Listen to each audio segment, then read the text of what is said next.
معزز سامعین السلام علیکم ورحمۃ اللہ وبرکاتہ۔ آج ہم آپ کے لیے ایک اور مزید ویڈیو لے کر آئے ہیں۔ ویڈیو کی جانب بڑھنے سے پہلے آپ ہمارے چینل کو سبسکرائب کر لیں اور گھنٹی کے بیل کو پریس کر دیں تاکہ نئی آنے والی ویڈیو سب سے پہلے آپ کو ملے۔ ٹائٹل تو آپ نے ریڈ کر لیا ہوگا، معجون اعصابی پٹھوں کی کمزوری کے لیے، تھکاوٹ کے لیے یہ نسخہ بہت مفید ہے۔ کتاب کا نام ہے شہد سے علاج نبوی صلی اللہ علیہ وسلم جدید طب، پیج نمبر 53 پہ لکھا ہوا ہے آپ نے یہ 4 چیزیں لینی ہیں۔ وہ چیزیں میں سکرین پر مینشن کر دوں گا۔ دار چینی 20 گرام، خشخاش 50 گرام، سونٹ 20 گرام۔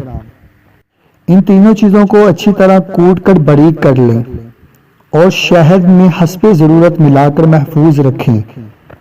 اور آپ نے صبح 5 گرام کھانے کے بعد اور 5 گرام رات کو کھانے کے بعد، اس کے بعد آپ نے نیم گرم دودھ پینا ہے۔ اعصابی کمزوری اور تھکاوٹ دور ہو جائے گی۔ 2-4 ہفتے استعمال کریں، انشاءاللہ افاقہ ہوگا۔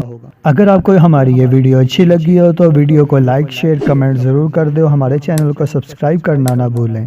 میں اس طرح کی مزید طب نبوی سے ویڈیو لاتا رہتا ہوں۔